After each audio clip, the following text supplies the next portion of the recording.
ఆషాఢ మాసంలో పాడ్యమ నుండి నవమి వరకు ఉండే 9 రోజులు వారాహి నవరాత్రులు అంటారు.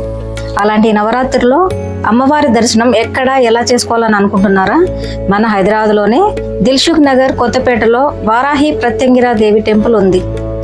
ఈ ఆలయం గురించి ఇప్పుడు విశేషాలు ఏంటో తెలుసుకుందాం. హాయ్ అండి, నేను లక్ష్మి. మీరు చూస్తున్నది మిడిల్ క్లాస్ 9076. ఈ గుడి యొక్క ప్రత్యేకత అష్టభుజ వారాహి, మహాప్రత్యంగిర, సింహముఖంతో శరభేశ్వరులు ప్రధాన దేవతలుగా పూజించబడుతున్నారు. మహా ఉపాసకులు శ్రీ కృష్ణగిరి శ్రీనివాస సిద్ధాంతి గారు భక్తుల రక్షణార్థం ఈ ఆలయ స్థాపన 1972లో ప్రారంభమైంది. ఇక్కడ ప్రత్యేకతలు, యాగాలు, హోమాలు విశిష్టంగా జరపబడతాయి. ఇక్కడ ఈ ఆలయంలో త్రిమూర్తి తత్వం ఉంది. వారాహి మాత భూమి పరిరక్షకురాలుగా, ప్రత్యంగిరా దేవి దుష్ట సంహారిణిగా, శరభేశ్వరుడు శివుని ఉగ్ర శాంతి స్వరూపులుగా కనిపిస్తారు. ఇక్కడ దేవతలకు వేసే మాలలకు ఒక విశిష్టత ఉంది. గృహ, గ్రహ, ఆరోగ్య, దుష్ట నివారణకు నిమ్మకాయల దండను దేవికి వేస్తారు. శత్రువుల తీవ్రత నుండి రక్షణగా మిరపకాయల దండ ప్రత్యంగిరా దేవికి వేస్తారు.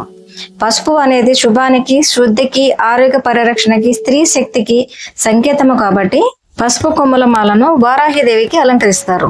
ఒక్కసారి ఈ ఆలయాన్ని సందర్శించండి, మీ సమస్యలకు పరిష్కారం దొరుకుతుంది. ఇది ఆలయం కాదండి, భక్తుడి జీవితాన్ని మార్చే ఓ శక్తి కేంద్రం. ఓం శ్రీ మాత్రే నమః.